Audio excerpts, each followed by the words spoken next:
Hello, Wenatchee High School. My name is Mr. Mendoza. I want to start off by saying thank you to Ireland for having me be a part of this virtual assembly. It means a lot to me. I miss you guys. I miss the students. I miss my colleagues. I miss my friends. Um, I'm going to answer some questions in no particular order. The last question that I will answer will be the most important, and you stay tuned because it'll be a good one. So I enlisted in Marine Corps back in 2001 when I was a senior in high school at Eastmont High School. Um, I remember the day that I flew from Washington State to San Diego, California. Now, take in mind, 9/11 happened when the airplanes were hijacked and they were driven to the ground. They were driven to different cities, or attempted to driven to different cities. And so people were afraid to fly. So when I flew, it was literally just me, the other butthead recruits on the plane, and that was it. The flight attendants, the pilots, and that was it. There was literally nobody on the plane. And it was like, wow, that was my first time flying. My first time flying ever was just me on a plane with my other recruits, and then just the flight attendants giving us sodas, and free sodas, because we're going to be heroes. We're going to go fight war. Right? Anyways, that's still very real in my mind. Everybody was thanking us. Everybody was being patriotic, the whole nine. Now, take in mind, I wasn't gonna go to the military to begin with. I had enrolled in college. I was gonna run track and field at Spokane Falls Community College. I had made the track team, and I was gonna run the 400 and 200, and I was gonna try for the relay teams. So again, I had my FAFSA course, so I had tuition covered. I had my roommate, so I had that covered. My classes already picked out, so everything was covered. The only thing I had to do was just show up. But I didn't show up because I didn't have the confidence to be successful. I didn't have confidence in being a college student. I think I could do it, and so I was afraid. Also wanted to travel the world, and I guess that was another big part of it. I wanted to travel the world, and my parents were like, "Go to college, get married, have kids. That's life." I'm like, no, that's not life. That's not for me. I don't want to go to college and then get married and have some kids. I want to travel first. So I guess that's another thing that kind of helped me, guide me towards the military. So I joined the military and I wanted to travel. I had friends who traveled, who were the military, Japan, the Philippines, Australia, Italy, and I wanted to do that. But again, war happened. I didn't travel anywhere except for the desert. I traveled to the desert, and the desert sucked.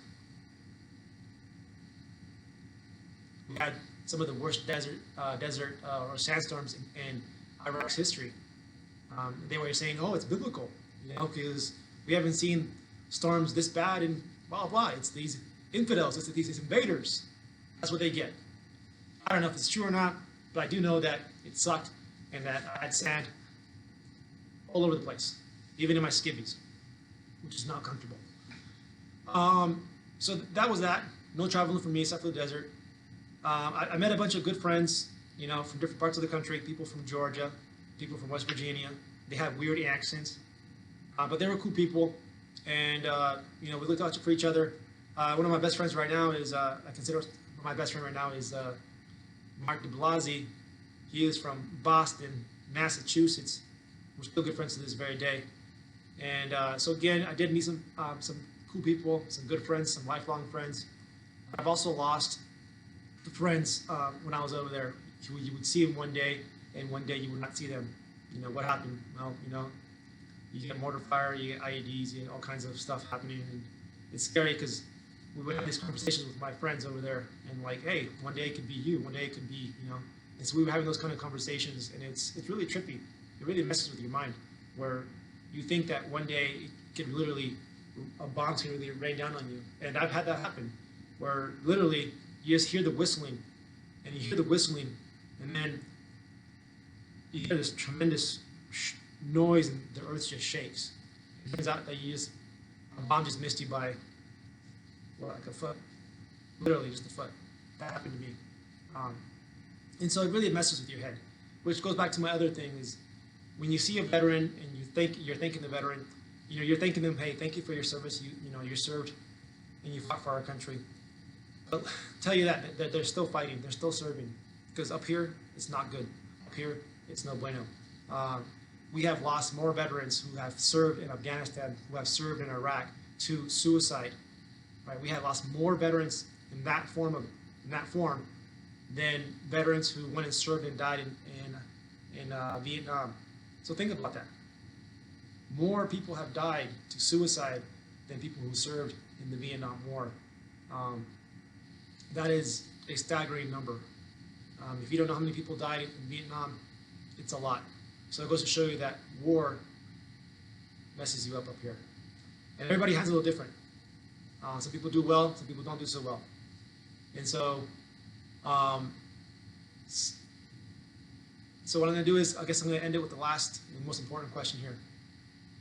Is what's the worst and best food that I've had in the military? Here it is. The best food that I've had is hands down the yearly Thanksgiving dinner that they serve in the military. They do a really good job. They go above and beyond, and they do it really well. Turkey, everything that you would see in a traditional Thanksgiving dinner, you would see it there. And the worst is tamale MREs. Come on, I'm Mexicano.